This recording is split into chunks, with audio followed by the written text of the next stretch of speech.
Coi mà. Thấy. Coi ra vào đây. Con na đấy. Bán với vào coi ra thấy chở nó nó bom tắc. Coi ra thấy. Đi. Quay ra. Trời. Trời. Bộ nhọc nè nhau đi. Coi ra thấy thấy.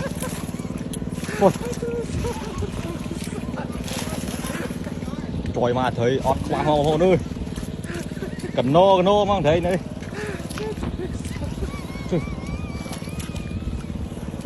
Coi mà thấy. Coi ra bên đây. Thôi. Mà. Phư. Thấy chưa này.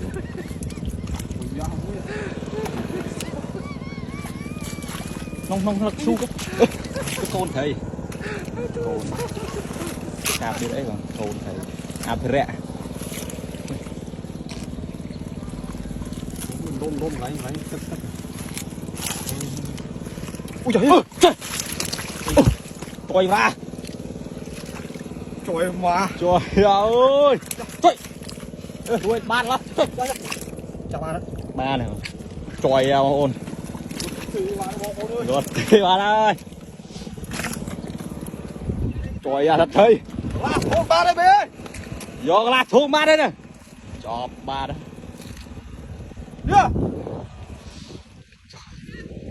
Thấy cho ra.